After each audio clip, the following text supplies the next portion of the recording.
for God. Come and learn about Him. Here's the Bible with Pastor Adam. And we're back.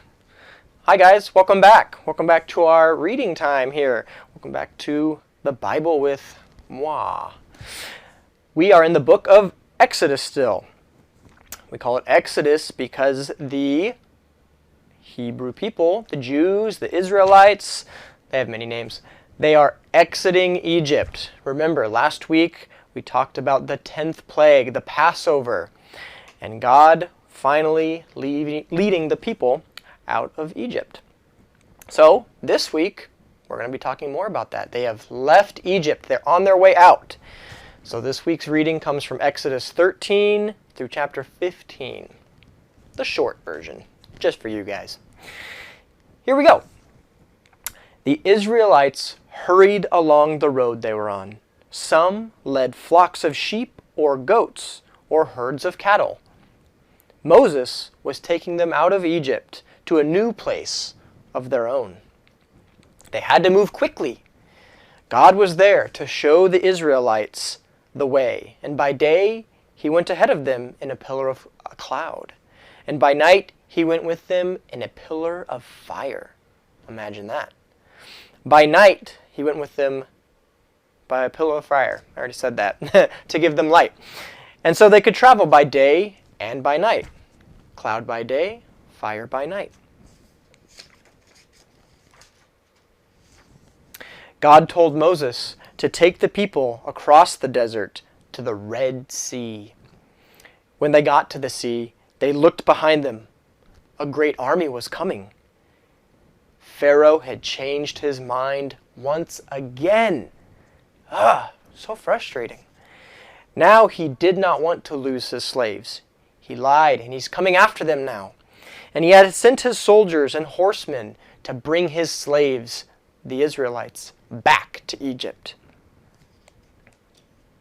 The Israelites had nowhere to go. In front of them was the sea. Behind them was the soldiers coming for them. They cried out in fear. But God came again to Moses. And He said, "Moses, lift up your staff and stretch it over the sea. Use your hand and stretch it over the sea." So Moses did exactly that. And behold, the waters of the sea split apart. They divided in two. And between the two walls of water was dry ground, so that the Israelites could cross right through the sea. Completely safe. The army of Pharaoh saw what was happening. The horsemen and the soldiers in their chariots rode after the Israelites into the parted sea. But God slowed them down, and He made the wheels of their chariots, kind of like their wagons, fall off, and He made their horses trip and fall. All the Israelites finally passed through the sea, and then God said to Moses again, "Lift your hand over the sea once more." And when Moses turned and lifted his hand, the waters of the Red Sea flowed back together.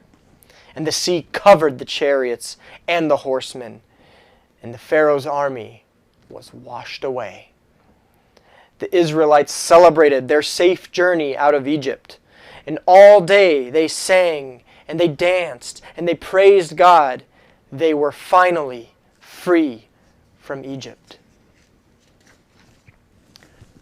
Whoa, that's an intense story. Sounds like a crazy movie or something, but it happened. God actually allowed it to happen. He told Moses, "Do this," and Moses did it.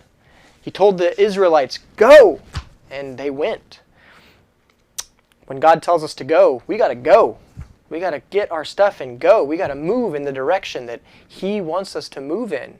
We look at Scripture for what that looks like for us and how that should be and how that should play out. But they did it, and they weren't scared. Maybe for a little bit, but they believed in God.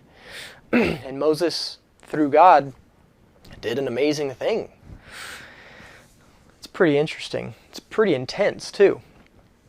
What would you do if you saw that? Would you trust in God and cross through that sea? Or Or would you be too scared?